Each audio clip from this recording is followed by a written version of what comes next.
istemişəm. Bir də görüm sənə neyləmişəm. Sevməni xoşbəxt ol demişəm. Bir də görüm sənə neyləmişəm. Səni çox sevmişəm, istemişəm. Bir də görüm sənə neyləmişəm.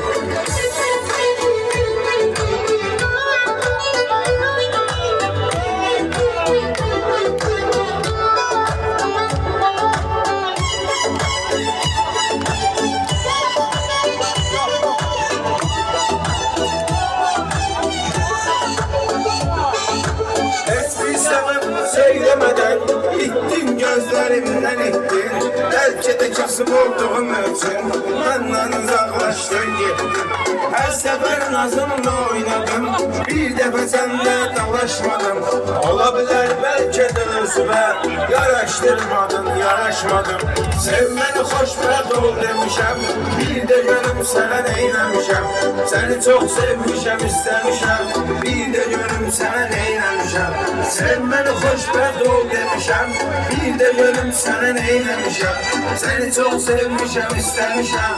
Bir de görüm sana neyləmişəm.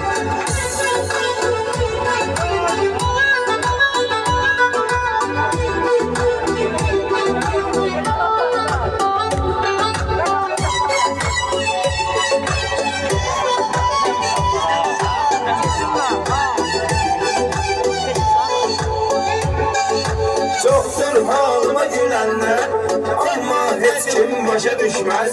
Seninle bütün olup geçeni neyse dert çekmeye değmez. Gecikte peşman olacaksan, bir gün bana geri döneceksen, onda da her şey bir olacak. Sen beni xoşbəxt göreceksen.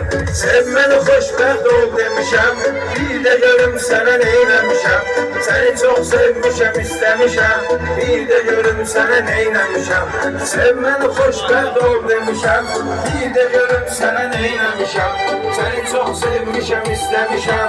Bir de görüm sana neyləmişəm. Allah mübarək eləsin.